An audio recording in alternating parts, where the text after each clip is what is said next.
kami po ise-segue lang po muna doon sa top story natin kanina, no? Marian and Chiki, tungkol doon sa pagsasalita po ng abogado ni Zaldico. So sige, unahin na natin si Arles, nabibigay po sa atin update sa kanya po mga nakalap na ulat sa kanyang pagbabantay sa maghapon. Go Arles. Joey, Chiki at Marian, ngayong araw nga sa kauna-unahang pagkakataon ay nagsalita na itong council ni Resign Ako Bicol Party List Representative Zaldico. Ayan nga matapos ang panawagan ng publiko na bumalik na ito sa Pilipinas dahil nga sa iba't ibang mga kaso na ipinal na sa Office of the Ombudsman, maging ang mga iba pang case referrals at case build-up na ipatuloy binubuo ng Independent Commission for Infrastructure. Ayon sa abogado nito na si Ruy Rondaina, ay hindi man uuwi ng Pilipinas sa kabila ng mga banta sa buhay nito, kagaya na lamang ng kanilang pangamba na anuman ang mangyari nito paglapag ng eroplano sa Pilipinas. Maging daw ang mga komento sa social media posts at sa mga balita na may pangamba sa kanyang buhay. Ang half daw, at least figurely, sinabi niya na kalahati daw ng sambayanan ay nais siyang makulong, samantalang ang kalahati naman dito ay nais na itali daw siya sa puno. At alam mo yon, mangyari ang hindi inaasahan. So far dyan, Joey, marami din silang mga sinabi, kagaya na lamang ng pagtatanggi nito na tumanggap si Ko ng mali-maletang mga pera sa bahay nito na kung saan walang ibang furniture kundi mga bagahe lamang na naglalaman ng milyon-milyong piso. Ayon sa abogado nito na meron daw bang nakita na tinanggap mismo ni Ko at ang iba pa ng mga alegasyon nito. Yes. So mabuti, before natin ituloy usapan with Arles, Arles de los Santos, pakinggan natin yung mga highlights ng mga sinabi ng abogado po ni Zaldico. Ito muna. The Ombudsman has already Go ahead. The Ombudsman has already prejudged this case. And this is bolstered by the statements of Secretary Vince Dizon, who said 60 people will be in jail by Christmas. There's really no tactical benefit to filing a counter affidavit. So the answer is, at this time, the way things are going, no, he does not intend to file a counter affidavit. I do not know where he is because I never asked him where he is. It's not relevant for his defense. And I never asked because I don't want to have to lie to any of you when you ask me that question. He's deathly afraid of coming home because may serious threats to his life. One half of the country wants to throw him in jail and throw away the key. The other half wants to string him up by the nearest tree. Would you come home under those circumstances? I wouldn't recommend that he come home. Ang bigger fear ko is vigilante violence. Yung fear kasi is subjective I can't tell him na don't be afraid. I don't blame him and I wouldn't recommend that he come home either under these circumstances. Tinig po yan ni Attorney Ruy Rondain. Siya po ang abogado ni Zaldico. Arles, kanina at least twice narinig ko si Attorney Rondain na nagsabi na he doesn't advise din naman na si Zaldico ay umuwi dito dahil nga dun sa mga threats sa kanya, o di umano'y threat sa kanyang buhay. So hindi rin sila magpa-file ng counter affidavit. So ano yung mga next move nila? Meron bang nabanggit?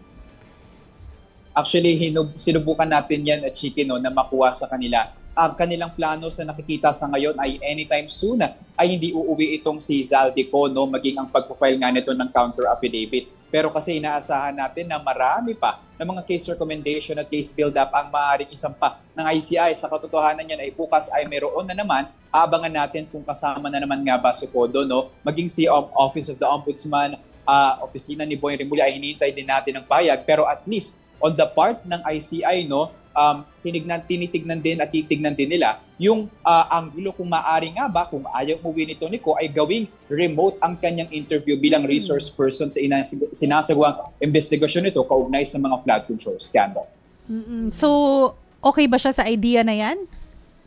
Ayan, Chiki, ay patuloy pa na kanya daw itatanong at isasagunin doon sa mga commissioner natin sa ICI. Dahil bukod pa dyan, talagang parang mahaba-haba pa yung hihintayin natin bago mapauwi itong si Zaldico. Dahil tinanong natin, magtatapos na yung 2025, paparating na ang 2026 at patuloy na pag-uusapan at inaabangan ng taong bayan ang pag-uwi nito. Pero dahil nga raw sa mga banta sa buhay nito, ay tila hindi pa ito ang kanilang ideya sa ngayon. Arles, kanina narinig ko rin dun sa press con na kinukuha nyo nga, you're trying to get yung SAL and SANA, yung Statement of Assets, Liabilities, and Net Worth. ni dating Congressman Zaldico. Pero pilit sinasabi nito ni Attorney Rondain na, hindi, sa ombudsman yan kunin. Pero alam naman natin pong lahat Hindi na ang doon. repository agency na pwedeng pagkuhanan o doon lamang po pwedeng kunin yung salin ng mga congressman ay sa Secretary General ng Kamara, Yes. no, ng House of Representatives. Pero inalok din niya kayo, no? Sabi niya, bibigyan niya raw kayo ng salin. May nakuha ba kayo?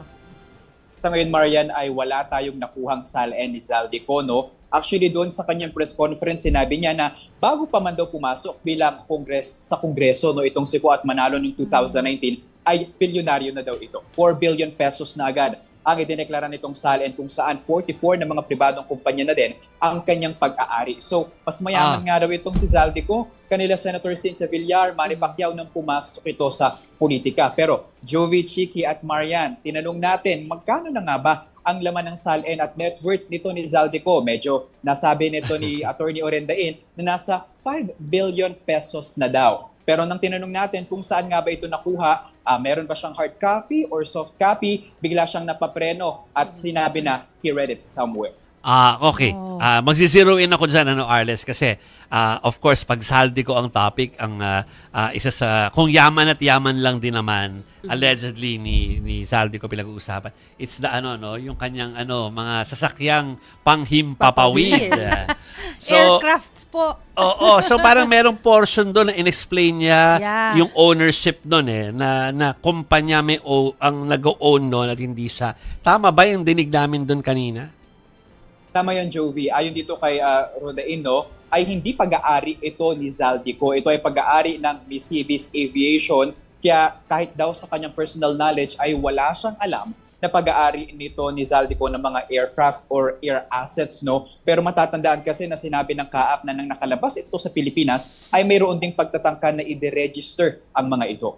Yun Pero na nga. sino bang may-ari ng ng Mississippi Aviation? Natanong Parang ba may yan? link May link ba, Arles?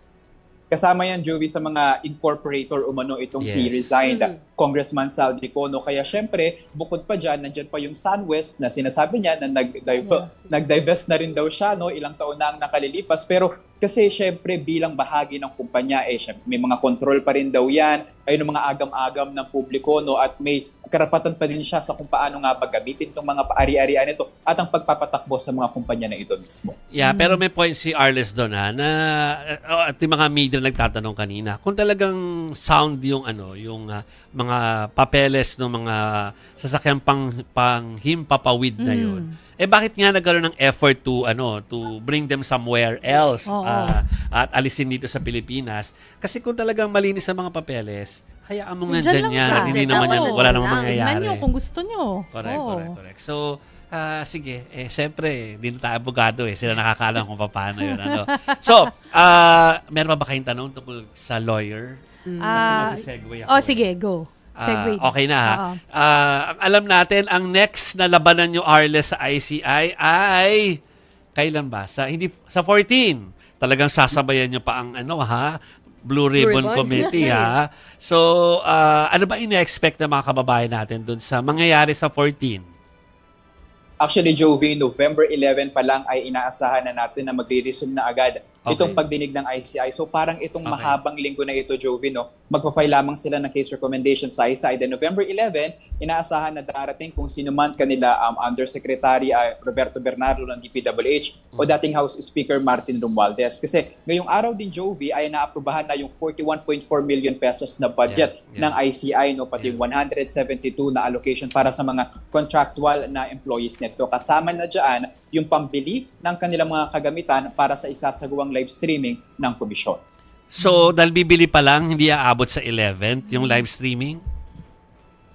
Wala pang kumpirmasyon dyan, Jovi, pero at least ayon kay ICI Executive Director Brian Osaka, kasama yan doon sa nais na nga nila na ma-download nang sa gayon ay magamit na rin ito agad-agad sa mga pagdinig ng komisyon. Yeah, so in short, sa 11, magtatatakbo pa rin kayo dyan sa paligid ng ICI dahil wala pa tayong live stream. Bibilin pa lang no? Tsaka baka hindi pa planchado yung rules for live streaming. Okay, sige. Pasalamat muna tayo kay Arles sa kanyang report. Thank you, Arles de los Santos. Maraming salamat, Arles. Actually, alam mo ba, may bill sa Kamara. Gusto na talaga nilang ipasa, na magkaroon nga ng mas may pangil na version nga nitong ICI. At saka hindi lang executive order, ito legislated dapat. Oh, Yes. Ito yung kay Congresswoman Laila De Lima. And meron ding version. Itong si Kong Toby Chanco. Kong Toby Chanco. Oo. Yeah, sinabi niya rito sa atin. Oh, yes. Interview natin. Hindi Oo. lang subpoena, hindi lang bibigyan din sana ng contempt powers. Yes. Pati Para mas may pangil talaga. At mag-issue ng mga whole departure orders and even mag-file direkta na ng kaso. Ngayon kasi recommendatory. Kita nyo naman, after tuwing matatapos yung portion ng kanilang investigation, sinusumiti pa nila. Re-recommend. Recommend lang sa Oo. Office of the Ombudsman para sila yung gumawa ng kilos about it. Sana mamarkahan as urgent kasi meron ding counterpart sa Senado Senate President SP mismo. Tito Soto. Oo. Nakausap din namin yung mismong chairman ng government reorganization, si Congressman Plato, Salvador Plato ng Bulacan at na-i-issue rin siya sa flood control projects. Pero sinabi niya na merong directive si Speaker D na by November 17, Okay. maipasa na nila sa plenaryo at maiakyat na sa Senado. Yes. Oh. So yun ang tinitignan nga natin. At Correct. titignan natin kung isa-certify as urgent nga rin ng Yun Pangulo. na nga Yes. Oo, yung hinihintay nating lahat.